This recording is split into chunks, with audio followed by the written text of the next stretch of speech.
جمال الوجود بذكر الإله وتصفو الحياة بنور هداه. جمال الوجود بذكر الإله.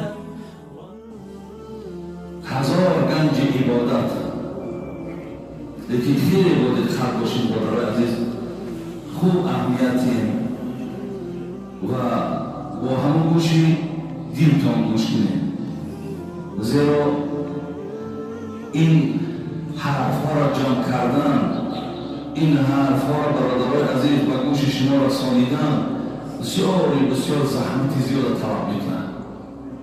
هزار گنج عبادت، هزار خوان کرم، هزار طاعت شبها، هزار بیداری، هزار روزه ماه، هزار خلوت سال قبول حق نشود گر دل بی‌آزاری. برادرای عزیز، هزار آمدن یا تصور کنید من هزارها رکعت شب با یک امید خواندم، خواب ما دور کردم، من سر بستر خواب ما خنک گذاشتم، پهلوی آیله من ترک کردم، آمدم و به عبادت مشغول شدم، شاید عشقام ریخته باشد. هزار روزه گرفتم، هر ساعتی را که میافتم هزار ساعت قرآن میخواندم. این بزرگی خدا میگه قبول حق نشود گر دل بی‌آزاری. بچه میگه زحمت های زیاد کشیدی، لیکن چیکار کنیم که فرموده شریعت همیه برداشتن یک دل، راضی کردن یک دل، احترام گذاشتن به دل برادر مؤمن از این عبادت های تو بالاست. برادران عزیز، شاهی طلبی برو گدای همه باش، شاهی طلبی برو گدای همه باش، بیگانه ذهن شو آشنای همه باش. خواهی که تو را چون تاج بر سر میهم، دستی همه گیر و خاک پای همه باش. من برای چی مصرع‌ها را میارم؟ زیرا که این مصرع‌ها هم حسابی بسیار ساده فهمند، ولی در هر کدام این برای شما آیت و حدیث هم در زیرش هست. خواهی چو خلیل کعبه بنیاد کنی، آن را به نماز و روزه آباد کنی، روز 2000 بنده آزاد کنی، زان بهتر بود که خاطر شاد کنی. برادر عزیز، خداتون فکر میکنم عادی همی زبان تاجیکی خودمونه، چرا عادی فهمم هستن. پس مصرع‌ها را که طرف میگذاریم میریم به سوره نمل، سوره مرچه، آیت 18 یا آیت 19. اعوذ بالله من الشیطان الرجیم.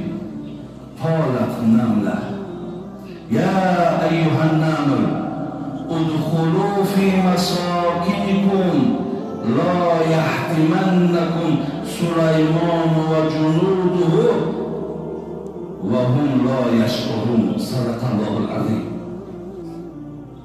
همین قالت نملتو اکن همین مرچه گفت. چی گفت؟ قرآن میگه سوره نمل یا ایها النمل، ای مرچه ها فریاد زد، ادخلوا مساکنکم، سراخیاتون را درآیید. مرچه ها در بیرون بودن، در سراخیاتون درآیید. لا یحطمنکم سلیمان و جنوده و هم لا یشعرون. تا حضرت سلیمان همراه عسکراش آمده استند تا آنها شما را زیر پا نکنند. سراخاتون را دارید. برادران عزیز، من تفسیر اگر خوندم، وقتی تفسیرش نگاه کردم سیون حسن بودم بخدا تفسیرش را کنیدم. میگه هر یک پرنده، هر یک حیوان، هر یک حشرات با خودشون قوم یا میلت هم یا نه میلت هم یا قوم نگه ببین که همون مورچه برای مورچه‌ای که در بیرون بود نگران شد که اگر حضرت سلیمان با جمله اسکراش بالای اسب سوار نماز کجا میبینن مورچه اگر گذرن بین بگفت و هم لا یشعرون شما اگر زیر حقیق کنن نمیفهمن اونا درک نمیکنن که ما مورچه ها را زیر پا کردیم. این موتایی کجا میفهمیم در بلند پتیکه سوار باشیم مورچه را بشکیم درک میبینیم. گفت اونها نمیفهمن بچه ها حالات ما داریم. اما که مفسر قرآن نگرد مورچه از حساب مورچه های دیگر نگرانه، حراس دارن، ترس دارن، میتونست که اینها را خبر نکنن. راست رفته خونه چطور روید حوالشون با خدا دیگر میجه کنشون نمیجه کنشون خانه خودم آباد جان خودم صحت سلامت. صاحب تفسیر نگه اگر ای مسلمان ها شما رنگ همون مورچه وارید در حق دیگر نگران باشید، اگر رنگ همون مورچه غم یکدیگر تبخورید با خدای مهربان قسم شما رنگی نمیاد گله که بین همش یک جاست چقدر زیبای کبوت و سفید و سرخ انمیخ شما زیبایی پیدا میکنید.